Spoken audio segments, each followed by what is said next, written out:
Assalamualaikum warahmatullahi wabarakatuh. A'udzubillahi minasyaitonirrajim. Bismillahirrahmanirrahim. Wa bihi nasta'inu ala umuri dunya waddin. Wassalatu wassalamu ala asrafil anbiya'i wal mursalin wa ala alihi wa ashabihi ajma'in. Amma ba'du. Rabbi shrah li sadri wa yassir li amri wa hlul 'uqdatam min lisani yafqahu qawli. Rabbi zidni ilma warzuqni fahman. Benar-benar rahmati Allah. Seseorang bertanya kepada Sayyidatina Aisyah radhiyallahu anha, ceritakanlah kepada kami amalan baginda Rasulullah SAW yang menakjubkan. Jawab Sayyidatina Aisyah radhiyallahu anha, semua amalan baginda Rasulullah SAW menakjubkan. Suatu ketika pernah beliau datang dan berbaring di tempat tidurku dan aku masuk ke dalam selimutku. Lalu tiba-tiba beliau berbangkit dan bersabda, biarkan aku beribadah pada Rabbku.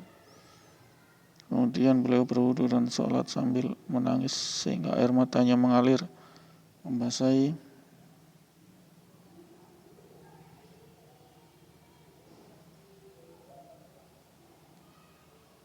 dada yang mulia. Lalu beliau berrukuk sambil menangis, kemudian sujud sambil menangis. Beliau terus sholat seperti itu sepanjang malam hingga Bilal datang untuk memberi tahu datangnya waktu subuh. Aku bertanya kepada beliau, ya Rasulullah, engkau telah diampuni, mengapa engkau menangis seperti itu? Beliau menjawab, tidakkah sepatutnya aku menjadi hamba yang bersyukur? Wahai Aisyah, bagaimana aku tidak menangis? Padahal hari ini Allah SWT telah menurunkan ayat, Inna fi khalqis samawati wal ardi wa ikhtilafil laili wan nahari la ayatil liulil albab alladzina yadhkuruna Allaha qiyaman wa qu'udan wa 'ala junubihim wa yatafakkaruna fi khalqis samawati wal ardi Rabbana ma khalaqta hadza batila subhanaka faqina 'adzaban nar. Sesungguhnya dalam penciptaan langit dan bumi dan silih bergantinya malam dan siang terdapat tanda-tanda kebesaran Allah bagi orang yang berakal, yaitu orang-orang yang mengingat Allah dalam keadaan berdiri atau duduk atau dalam keadaan berbaring, dan mereka merenungkan tentang penciptaan langit dan bumi serta berkata, ya Tuhan kami, tidaklah Engkau menciptakan ini sia-sia, Maha Suci Engkau ya Allah, maka peliharalah kami dari api neraka. Ali Imran 190 dan 191. Selanjutnya beliau bersabda, sungguh celaka orang yang membaca ayat ini lalu tidak memikirkan dan tidak merenungkannya. Syekh Amir bin Abdul Qais rahmatullah berkata, aku mendengar bukan hanya dari seseorang, 2 orang atau 3 orang, seorang sahabat, namun aku mendengar dari banyak sahabat bahwa nur iman ada dalam merenung dan berfikir. Sayyidina Abu Hurairah radhiyallahu anhu berkata, baginda Rasulullah SAW bersabda, seseorang yang berbaring di atas atap rumahnya melihat langit dan bintang-bintang lalu berkata, demi Allah aku yakin bahwa kamu, langit dan bintang ini pasti ada yang menciptakannya, ya Allah ampunilah aku. Maka Allah SWT akan memandangnya dengan rahmatnya dan mengampuni dosa-dosanya. Sayyidina Ibnu Abbas radhiyallahu anhu berkata, merenung sesaat lebih baik daripada ibadah sama langsung. Untuk Sayyidina Abu Darda dan Sayyidina Anas radhiyallahu anhu juga meriwayatkan hadis serupa. Sayyidina Anas radhiyallahu anhu berkata, merenung sesaat tentang penciptaan langit dan bumi lebih baik daripada ibadah 80 tahun. Seseorang bertanya kepada Sayyidatina Ummu Darda radhiyallahu anha, apakah ibadah Sayyidina Abu Darda radhiyallahu anhu yang paling utama? Jawabnya, merenung dan berfikir. Sayyidina Abu Hurairah radhiyallahu anhu berkata, baginda Rasulullah SAW bersabda, merenung dan berfikir saat lebih baik daripada beribadah 60 tahun. Riwayat-riwayat di atas bukan bermaksud bahwa kita tidak perlu beribadah lagi setelah merenung dan berfikir, sebab masing-masing ibadah memiliki derajat dan keutamaannya tersendiri, baik ibadah fardu maupun sunnah. Jika seseorang meninggalkan ibadah tersebut, maka ia akan dicela dan disiksa sesuai dengan amal yang telah ditinggalkannya. Imam Ghazali rahmatullahi alaih menulis bahwa merenung dan berpikir dikatakan sebagai ibadah yang paling utama. Karena itu mengandung makna zikir. Selain itu ada dua keutamaan lain, yaitu menghasilkan ma'rifatullah, mengenal keagungan Allah SWT. Karena merenung dan berpikir adalah kunci ma'rifatullah. Dua, menghasilkan cinta kepada Allah SWT. Merenung dan berpikir ini adalah yang dikatakan oleh para ahli tasawuf sebagai muqarrabah atau zikir khafi atau mendekat kepada Allah, bahwa hadis yang menyebutkan tentang keutamaan muraqabah mendekat kepada Allah dalam Musnad Abu Ya'la disebutkan dari Sayyidatina Aisyah radhiyallahu anha, baginda Rasulullah SAW bersabda, zikir khafi, zikir dalam hati, yang malaikat pun tidak dapat mendengarnya, berpahala 70 kali lipat lebih utama dibanding dengan zahari atau zikir yang dikeraskan suaranya. Pada hari kiamat Allah SWT akan mengumpulkan seluruh makhluk untuk dihisab.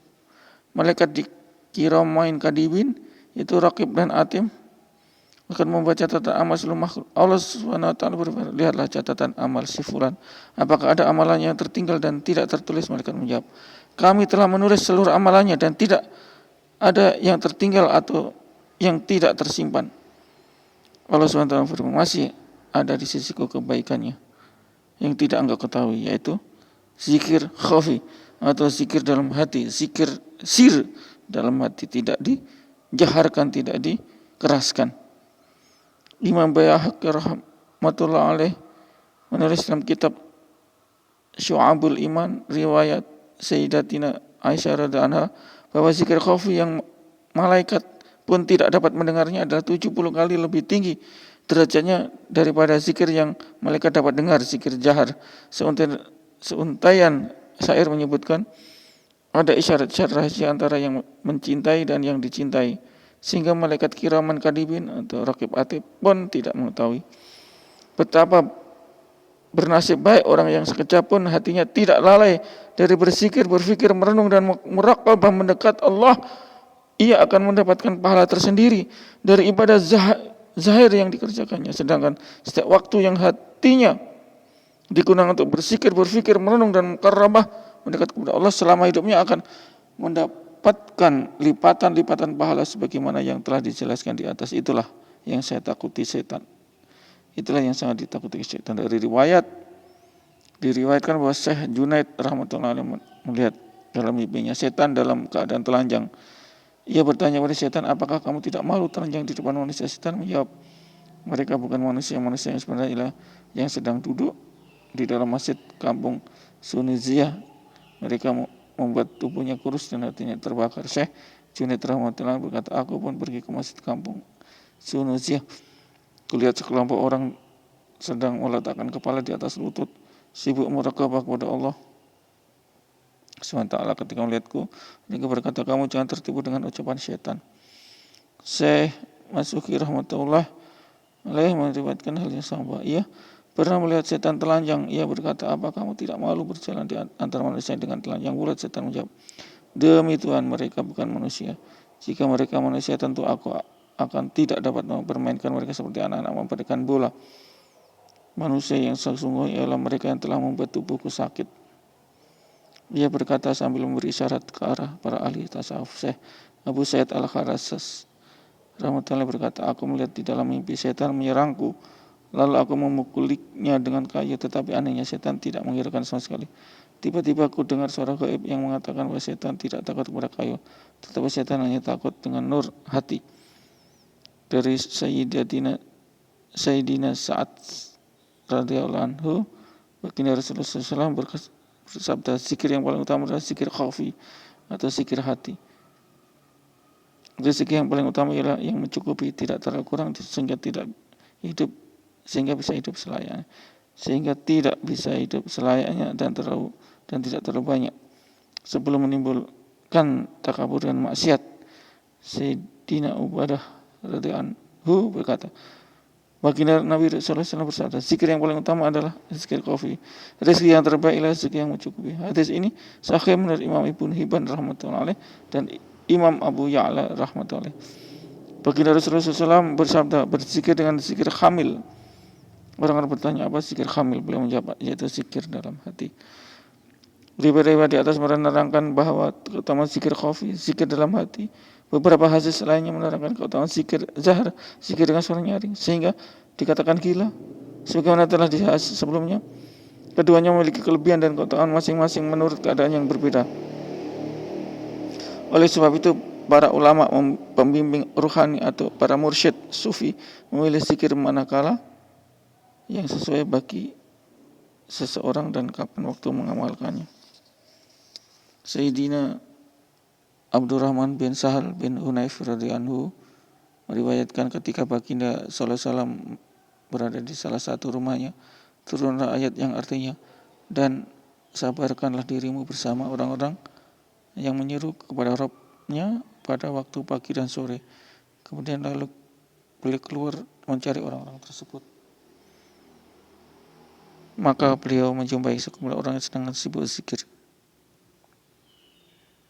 Di antara mereka ada yang rambutnya acak-acakan, ada yang kulitnya kering, dan ada yang hanya memakai selekian telanjang dadanya, memakai selembar sarung.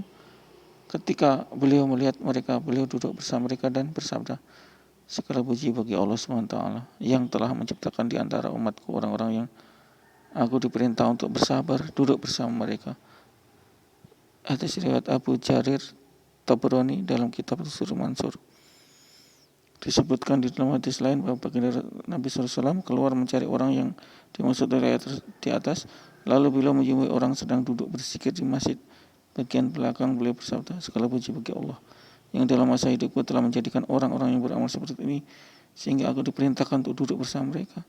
Selanjutnya beliau bersabda, aku akan hidup bersama kalian dan mati bersama kalian. Kalianlah kawan sehidup, semati, dan sahabatku yang sejati. Diriwayatkan lain dari Sayyidina Salman Al-Farisi radhiyallahu dan kawan-kawannya sedang sibuk berzikir. Tiba-tiba baginda Rasulullah SAW datang sehingga mereka berteriak. Beliau bertanya kepada mereka, sedang apa kalian? Lalu mereka menjawab, kami sedang berzikir. Beliau bersabda, aku melihat rahmat Allah SWT turun kepada kalian sehingga hatiku ingin bergabung dengan kalian. Beliau bersabda, alhamdulillah, Allah SWT telah menciptakan orang-orang di antara umatku yang telah diperintahkan untuk duduk bersama mereka. Syekh Ibrahim Nakhai rahmatullah berkata, yang dimaksud ayat alladzina yad'auna adalah jamaah zikir. Dari ayat inilah para ahli tasawuf berkesimpulan bahwa seorang guru tasawuf atau mursyid hendaknya duduk berzikir bersama para muridnya. Hal ini sangat penting sebab dengan duduk bersama muridnya, selain dapat memberi faedah kepada muridnya, guru tasawuf tersebut dapat bermujahadah atau bersungguh-sungguh secara sempurna. Ia dapat bersabar dengan perilaku kejahilan murid-muridnya dan terus mengekang nafsunya sehingga ia melatih dirinya menjadi taat. Dengan cara inilah timbul hakikat tawaduk. Selain itu, dengan cara ini akan timbul kesatuan hati. Dengan kesatuan hati akan turun rahmat Allah SWT. Oleh sebab itu pula salat fardu diperintahkan agar dilakukan dengan berjamaah. Inilah hikmah terbesar mengapa pada hari Arafah orang-orang yang menunaikan haji diperintahkan untuk berkumpul di padang Arafah. Semua memakai pakaian ihram dan benar-benar bertawajuh kepada Allah SWT. Hal itu sering disebut oleh Syekh Waliullah rahmatullahi dalam kitab Hujjatullahil Balighah dalam beberapa pembahasan. Hadis-hadis di atas menjelaskan fadilah berzikir bersama ahli zikir. Akan tetapi ada juga hadis-hadis yang menjelaskan fadilah berzikir di tengah-tengah kerumunan perkumpulan orang-orang lalai, orang-orang yang tidak risau kepada zikir, orang-orang dunia, maksudnya cinta dunia, hubbu dunia. Itu dimaksudnya agar seorang lebih istiqomah dan bertawajuh kepada Allah SWT supaya terhindar dari nasib buruk yang disebabkan oleh kelalaian mereka. Diriwayatkan di dalam hadis bahwa orang yang berzikir di tengah-tengah orang yang lalai, orang yang hubbu dunia, orang yang tidak mementingkan kehidupan akhirat, seperti orang yang tetap bertahan di medan perang seketika teman-temannya melarikan diri. Dalam hadis lain disebutkan bahwa orang yang berzikir di antara orang-orang yang lalai seperti orang-orang yang tetap bertempur melawan orang kafir ketika teman-temannya lari dari medan laga.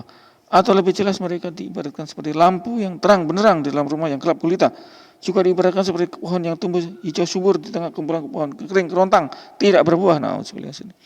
Kepada orang-orang seperti itu Allah SWT menampakkan rumahnya di dalam surga sebelum memasuki. Orang-orang seperti itu akan mendapat ampunan Allah SWT walaupun dosanya sejumlah bilangan seluruh manusia dan hewan di seluruh jagat raya ini.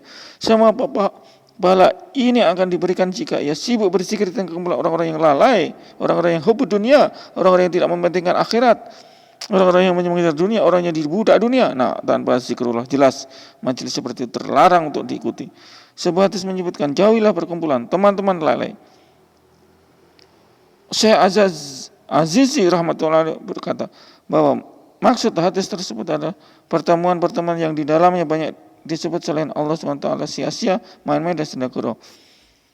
Seorang waliullah bercerita suatu ketika aku pergi ke pasar bersama seorang hamba saya wanita berbangsa Habasah Ethiopia. Aku menyuruhnya agar menunggu di suatu tempat dan aku akan menyebutnya lagi untuk pulang. Ketika aku sampai di tempat ia menunggu, ternyata ia sudah tidak ada. Aku pun pulang dan sangat marah. Setiba di rumah, hamba itu mendatangi dan berkata, Tuhan, jangan marah dulu. Sebab Tuhan telah meninggalkanku di antara orang yang lalai.